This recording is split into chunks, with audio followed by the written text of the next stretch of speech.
At my sister's engagement dinner, my place card said "The Failure" in neat cursive, gold trim, right there beside the crystal glasses and folded napkins. Everyone saw it. No one said a word. My name is Vanessa. And from wherever you're watching this, stay with me. Have you ever watched a room full of people you grew up with, people who once kissed your scraped knees and sang you lullabies, sit still while you were humiliated? That night, they laughed. My sister Bianca giggled behind her champagne flute. Her fiancé, Thomas, gave a low whistle and said, "Wow, you guys are savage." Uncle Darius slapped the table and roared. "Aunt Lydia?" She read it out loud and clutched her chest like it was the joke of the century. "The Failure," she cackled. "Who comes up with this stuff?" Only one person didn't laugh. Me. I stared at that card for 5 whole seconds. Long enough for my wine to settle. Long enough for the rage to cool into something sharper. I raised my glass, stood slowly, and said, "To family, the kind you learn to live without." Silence. Tense. Brittle. I held their stunned expressions for a breath longer, then placed the glass gently on the tablecloth, turned, and walked out of the room. I didn't look back. I didn't need to, because outside that hotel ballroom, something shifted in me. Not a snap. A release. The truth? I had paid for the venue, booked the dinner, covered the down payment for Bianca's custom ring when Thomas's card accidentally declined. I arranged the caterer, even loaned my sister the car she drove to the event. But none of it mattered.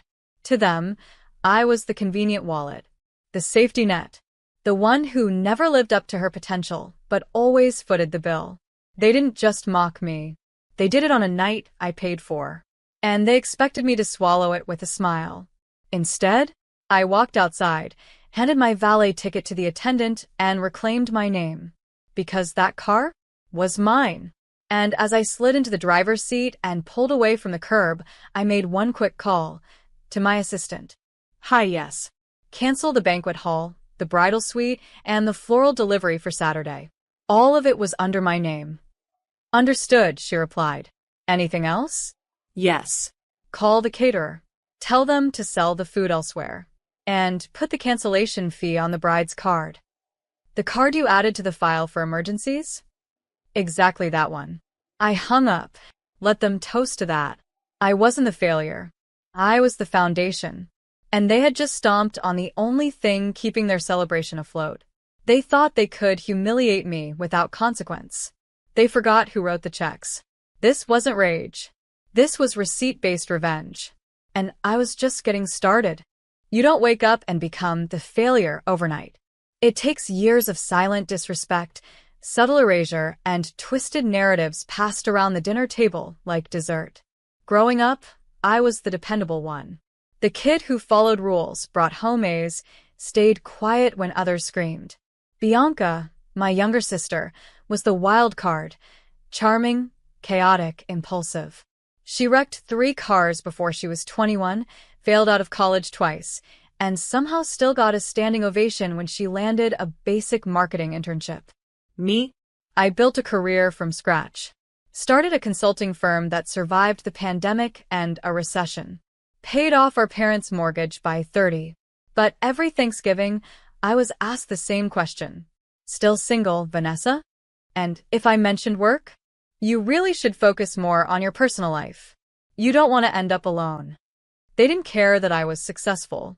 Because success, in their eyes, didn't count unless it was worn loud, flashy, Instagrammable. Bianca gave them chaos they could romanticize.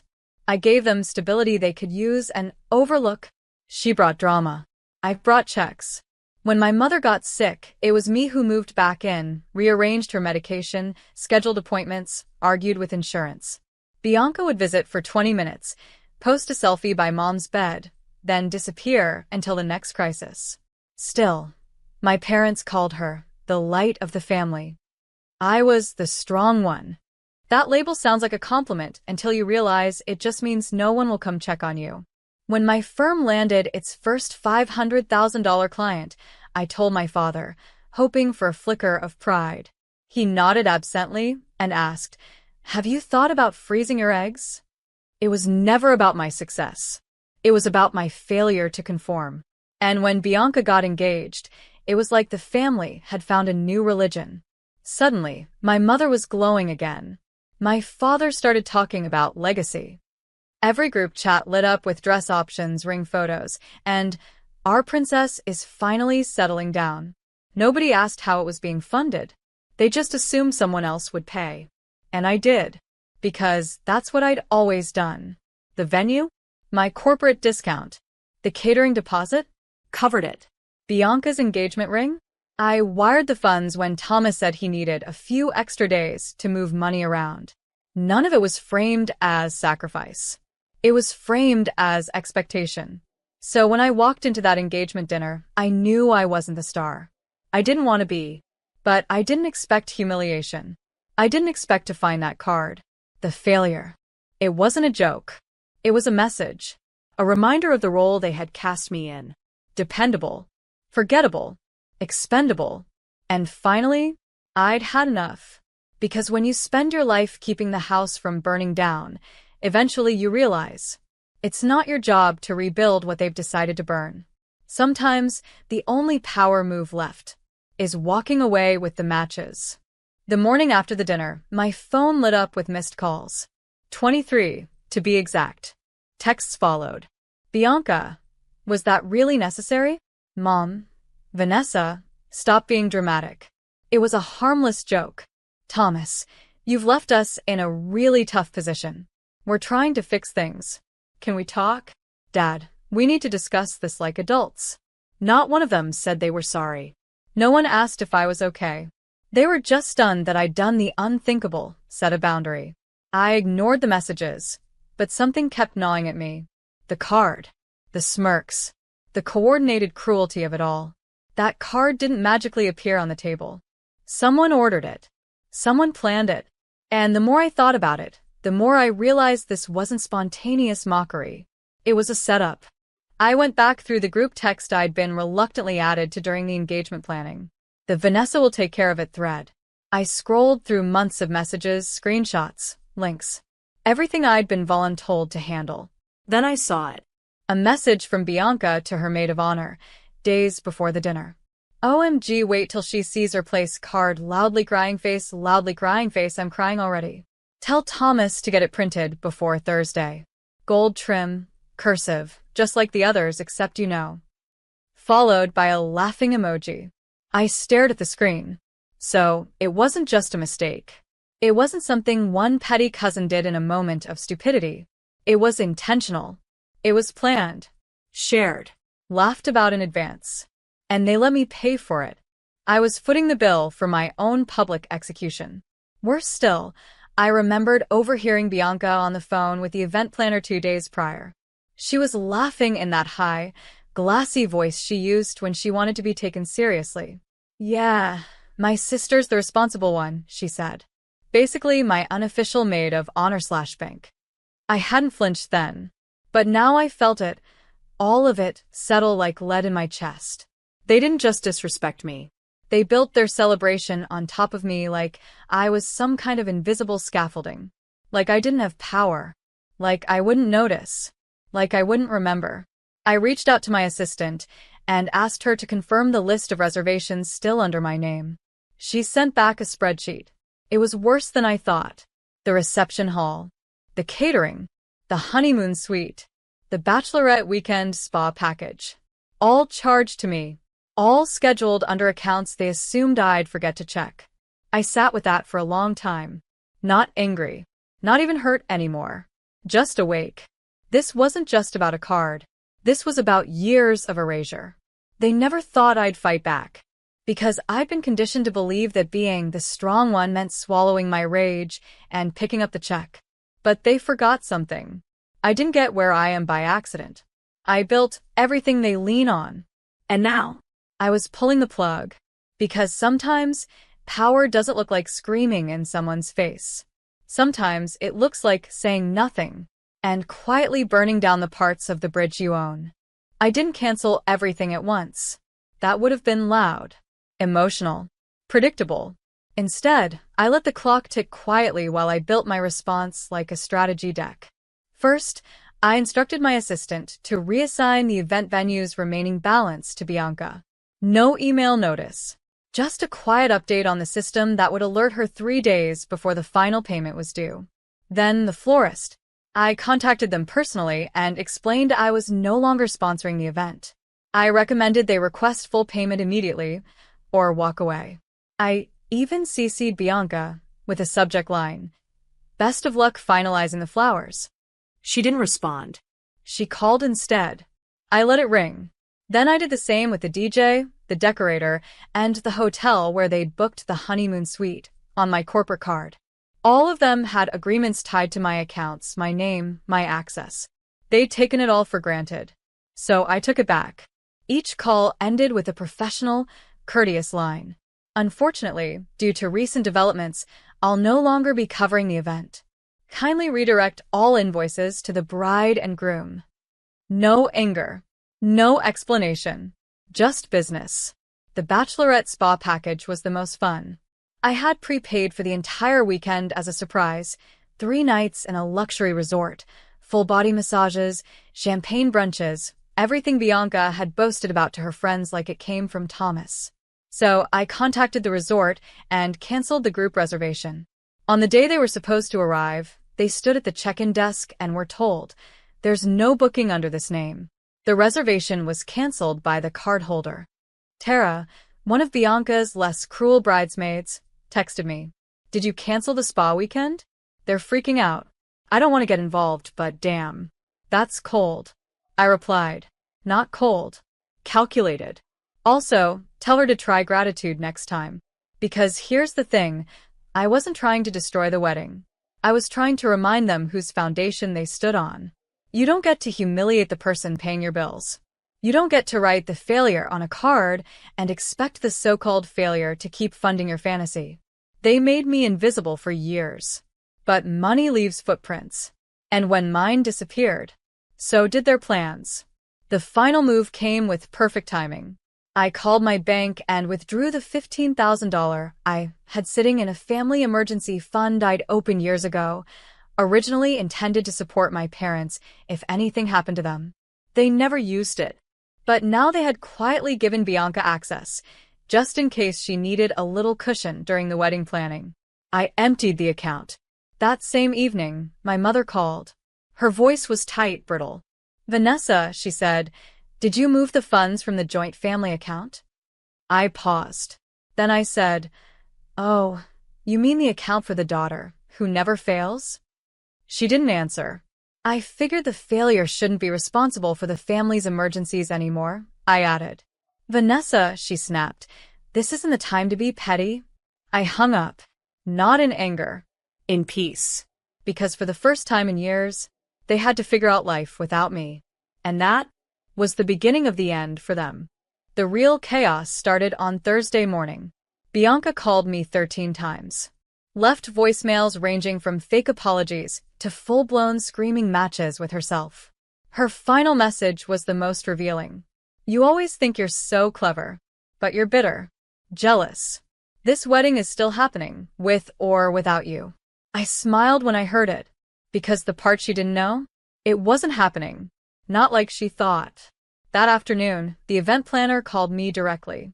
Her voice was tight with panic. "Vanessa, I've worked with your family for years. I just got off the phone with Bianca and Thomas. They say you're sabotaging them." I didn't raise my voice. I didn't apologize. I just said, "I'm stepping back from things I was never thanked for." That's not sabotage. That's boundaries. There was a pause on the line. Then, honestly, good for you. By Friday, the venue was locked. Bianca had missed the reissued deposit deadline. Her card declined. The manager told me she sobbed at the front desk, begging for a grace period. There was none. The reception hall was already rebooked to a pharmaceutical company's quarterly gala.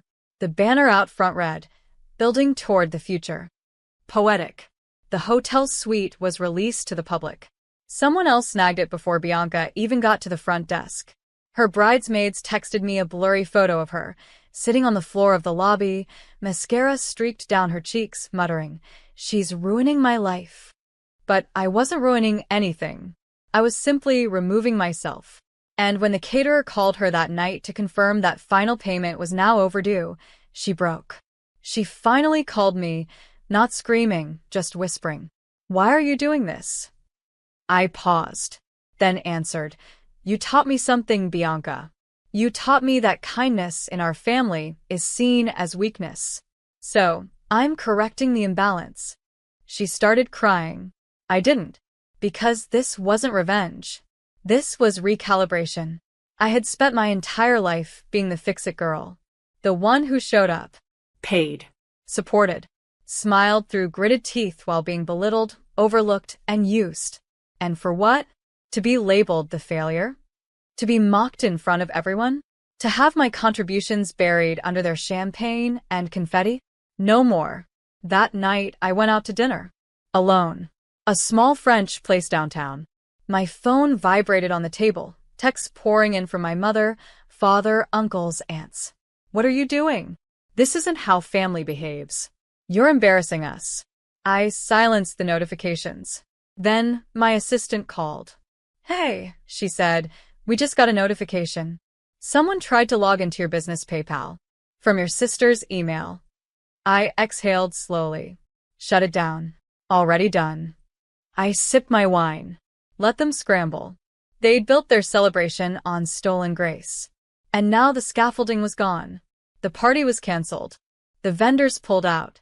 The guests received last-minute postponement emails with vague excuses about a family emergency. But the real emergency was that the woman they had always dismissed had finally walked away. And now, they were free-falling. Without me. By Saturday morning, my family was in full meltdown mode. The hotel ballroom sat empty, tables unset, staff waiting for a bride who would never arrive. Guests began trickling in, dressed to the nines, only to be met with confused faces and locked doors. The whispers started instantly. "Wasn't the wedding today? Is she okay? Did he call it off?" I heard something about money issues. And like wildfire, the truth spread. My cousin Marcus, who'd flown in from Atlanta, posted a cryptic Instagram story. "When the family clown turns out to be the one running the circus. #plot twist." Meanwhile, Bianca was unraveling. One of her friends forwarded me a video from the morning. She was standing outside the venue, screaming into her phone, barefoot, her veil slipping off her bun.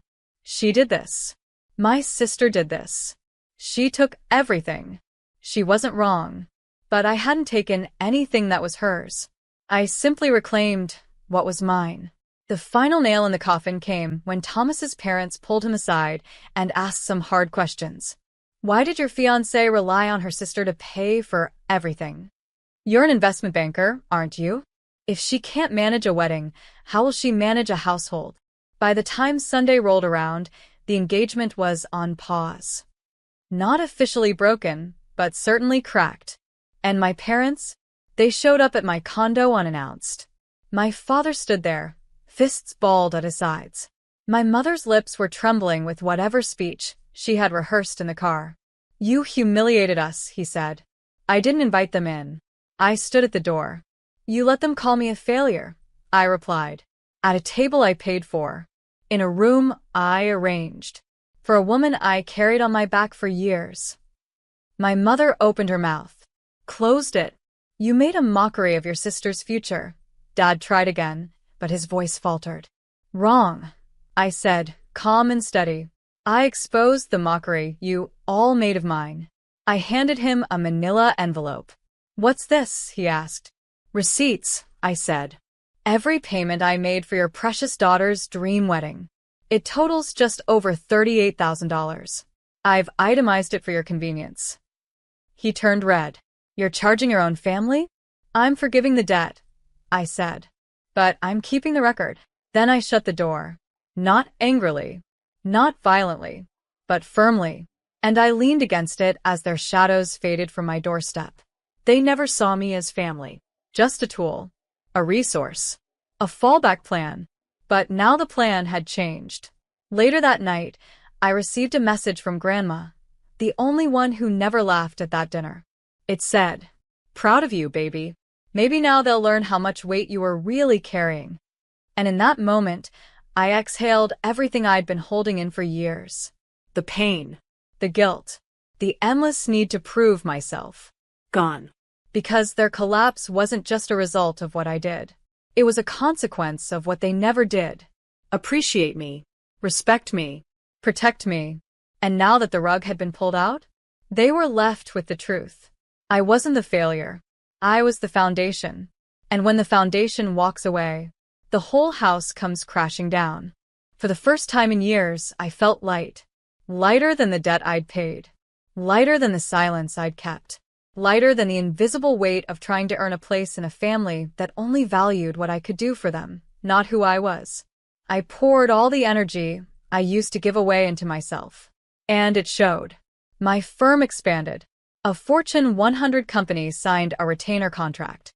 I hired 5 new analysts and finally promoted my assistant, the same one who helped pull the strings during my quiet storm, to operations director. She cried when I told her. "You taught me more in 6 months," she said, "than I learned in 4 years of college." I bought myself a new apartment. Nothing over the top. Just open windows, warm wood, and silence that healed. I joined a weekly boxing class, not to fight the world, but to finally feel the power I'd been hiding in my body all these years. And friends, real ones, found me. One of the guests at Bianca's failed wedding, someone I barely remembered, reached out. Her name was Ellie, a quiet girl from our childhood block. She said, "I saw what they did to you, and I saw how you walked away. I don't know if you remember this, but when we were 12, you gave me your shoes after I stepped in the mud before picture day. You've always been someone people step on, but you're also someone who always stands up." We met for coffee. She introduced me to people, kind people. Friends who didn't care about what I owned or how much I gave. People who didn't call me strong like it was a leash. People who simply said, "You're enough." I started mentoring girls from disadvantaged communities, not out of guilt, but because I finally had something to give that wasn't being stolen from me. My Sundays became mine again. No forced family brunches. No performative check-ins. Just books. Jazz. Journaling. Peace. I thought about Bianca sometimes. Not with rage. Not with resentment. But with clarity. She wasn't born a villain. She was raised in a system that rewarded her cruelty and taught her that my silence was consent. But I'd broken that system now. And in its place, I was building something better. Not a new version of me. Just the real one. And when people asked why I looked so calm these days, I told them the truth. Because I stopped bleeding for people who never wanted to heal. I didn't need revenge to feel whole. I needed release. And that's what I gave myself. One soft, powerful, glorious boundary at a time. 3 months passed before I saw any of them again. It was at Grandma's 80th birthday. I almost didn't go. But she'd sent a handwritten card. "No pressure, baby," it said. "But I'd like to see the woman you became." So I came. Not out of obligation, but from strength.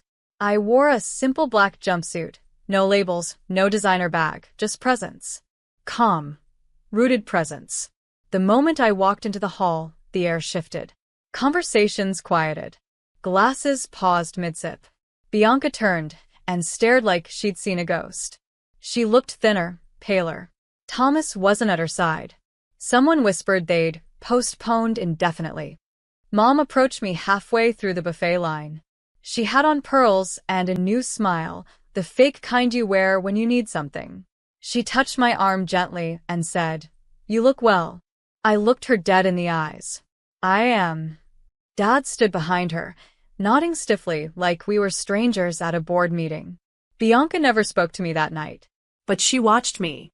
Every time someone came up to hug me, thank me, ask for my card. She watched it all. When Grandma gave her toast, she looked right at me and said, "Some people give gold. Others give their spine." I've learned to value the second more. To Vanessa, who taught me that silence isn't always grace. Sometimes it's survival. The whole room clapped. I didn't. I just smiled. After the party, I headed to the valet. My cousins were outside, laughing about something. One of them nudged the other and said, "Still driving that same car, huh?" Right then, my phone buzzed. It was my assistant. "Jet's ready. You'll be in the air in 40 minutes. I raised my voice just loud enough for them to hear and said into the phone, Great. "Tell the pilot I'll be there after one stop." The laughter stopped. Just like that. I nodded politely, stepped into my car, that same car, and drove off with a peace they could never purchase. Because the truth is, I don't need them to understand what they lost. I don't need them to apologize, or regret, or beg. I need only this: to keep walking forward while they sit in the ruins of the little kingdom they built on my back. They crown me the failure. But I was never theirs to define. And now, they can choke on their silence. Because I finally learned, you don't need revenge when you've already outgrown the war.